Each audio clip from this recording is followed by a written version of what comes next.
इयत्ता 10वीची परीक्षा आता जवळ येते आहे। गेले वर्षभर तुम्ही समाजशास्त्र या विषयाची तयारी चांगल्या पद्धतीने करत आहात। अजूनही तुमच्या मनात काही शंका असतील। या शंका दूर करण्यासाठी WGT ने तुमच्यासाठी एक नवीन साधन आणले आहे, अर्थात AMFM म्हणजेच a move towards full marks. समाजशास्त्र 2 या विषयामध्ये पैकीच्या पैकी गुण मिळवण्यासाठी आपण पूर्वनियोजन कसे करायचे त्याची आता माहिती पाहूया। समाजशास्त्र 2 अर्थात भूगोल आणि अर्थशास्त्र। भूगोलामध्ये एकूण 9 प्रकरणे तर अर्थशास्त्रामध्ये एकूण 4 प्रकरणे आहेत। 20 तासांमध्ये भूगोलाचा अभ्यास व्हायला हवा, तर 10 तासांमध्ये अर्थशास्त्राचा अभ्यास व्हायला हवा। 20 दिवस रोज 1 तास याप्रमाणे भूगोलाचा अभ्यास व्हायला हवा, तर 10 दिवस रोज 1 तास याप्रमाणे अर्थशास्त्राचा अभ्यास व्हायला हवा। आपण भूगोल आणि अर्थशास्त्र या विषयाची पूर्वतयारी कशी करायची ते पाहूया। भूगोल व अर्थशास्त्रासाठी रोज प्रत्येकी 1 तास सराव होणे आवश्यक आहे। त्याप्रमाणे आपला वेळ निश्चित करावा।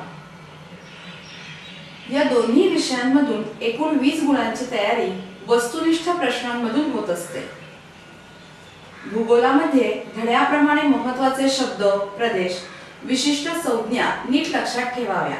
उदाहरणार्थ महाराष्ट्र पठार, डेक्कन ट्रॅप, मलबार किनारपट्टी, पश्चिम किंवा बॅकवॉटर।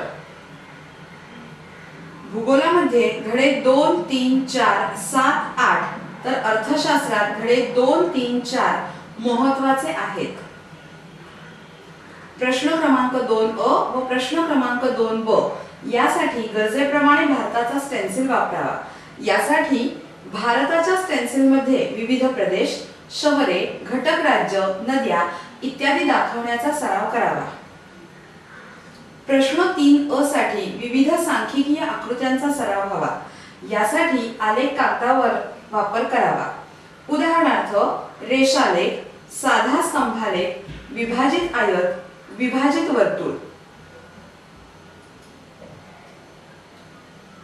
प्रश्न 3B साठी भूगोलाच्या पुस्तकातील विविध नकाशांचा सराव करावा। प्रदेश, राज्य, शहरे भारताच्या नकाशात दाखवण्याचा सराव हवाच। सर्वात महत्त्वाचे म्हणजे नकाशात दिशा व सूची काढणे आवश्यक असते। प्रश्न क्रमांक 3K साठी भूगोलाच्या पुस्तकातील कोणताही नकाशा व त्यावरून प्रश्न विचारला जातो, त्याची उत्तरे पूर्ण वाक्यात लिहायची तयारी करा।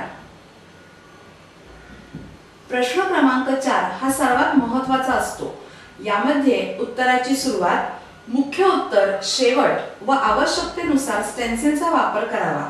भारताचा स्टेन्सिल उत्तराशी सुसंगत असावा।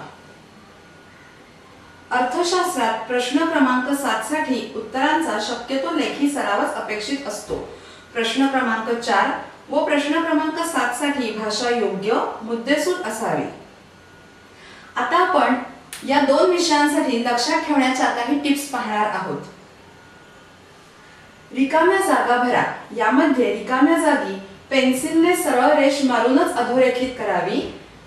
जोड्या लावा मध्ये अ गट लिहून त्यासमोर ब गटातील योग्य उत्तर लिहावे। वरील वस्तुनिष्ठ प्रश्नांसाठी पुस्तकातील प्रदेश, शहरे, ठिकाण यांचा प्रत्येक धड्याप्रमाणे योग्य तो तक्ता तयार करावा।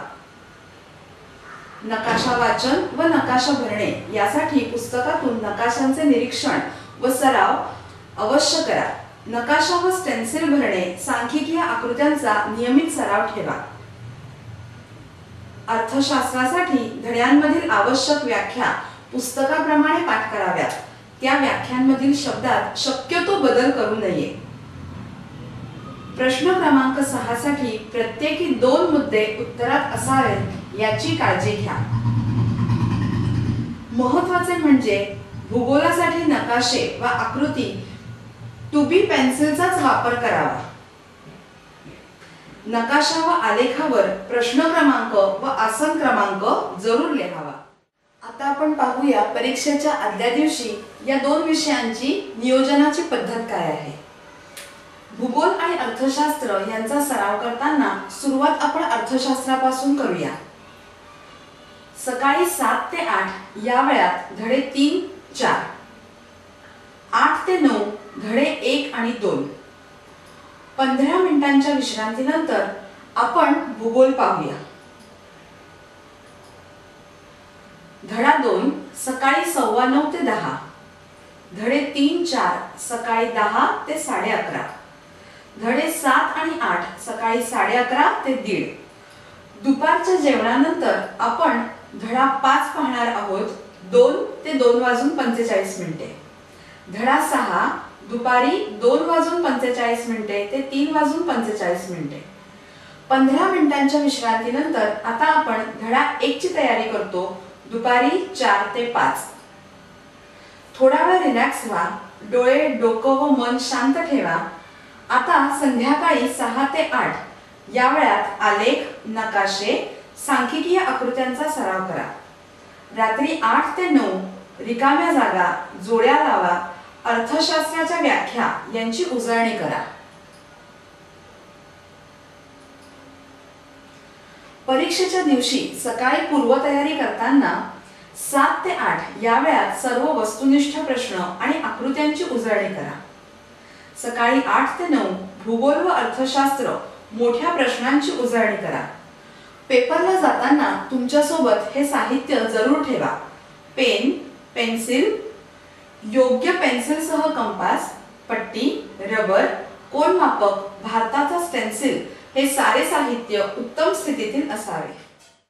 आता आपण भूगोल अर्थशास्त्राच्या प्रश्नपत्रिकेचे स्वरूप आणि वेळेचे नियोजन पाहूया। प्रश्न 1 रिकाम्या जागा भरा, 3 गुण, 5 मिनिटांमध्ये हा प्रश्न पूर्ण व्हायला हवा। प्रश्न 1 जोड्या लावा, 3 गुण, 5 मिनिटांमध्ये हाही प्रश्न पूर्ण व्हायला हवा। प्रश्न 2 भौगोलिक कारणे लिहा, 3 पैकी 2 कारणे सोडवायची आहेत, गुण 4, अपेक्षित मुद्दे 4, 10 मिनिटांमध्ये हा प्रश्न पूर्ण व्हायला हवा। प्रश्न 2 टिपा लिहा, 3 पैकी 2 टिपा सोडवायच्या आहेत, गुण 4, अपेक्षित मुद्दे 4, 10 मिनिटांमध्ये हा प्रश्न पूर्ण व्हायला हवा। प्रश्न 3 आकृती किंवा आलेख 2 गुण असतात, 10 मिनिटांमध्ये हा प्रश्न पूर्ण व्हायला हवा।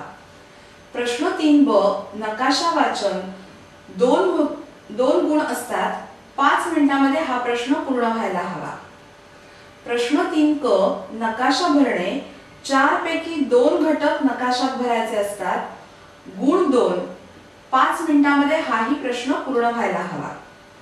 प्रश्न क्रमांक 4 सविस्तर उत्तरे लिहा, 3 पैकी 2 उत्तरे लिहायची असतात, गुण 8 असतात, 8 ते 10 मुद्दे अपेक्षित असतात, 30 मिनिटांमध्ये हा प्रश्न पूर्ण व्हायला हवा।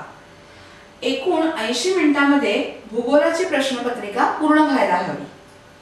आता आपण अर्थशास्त्र पाहूया।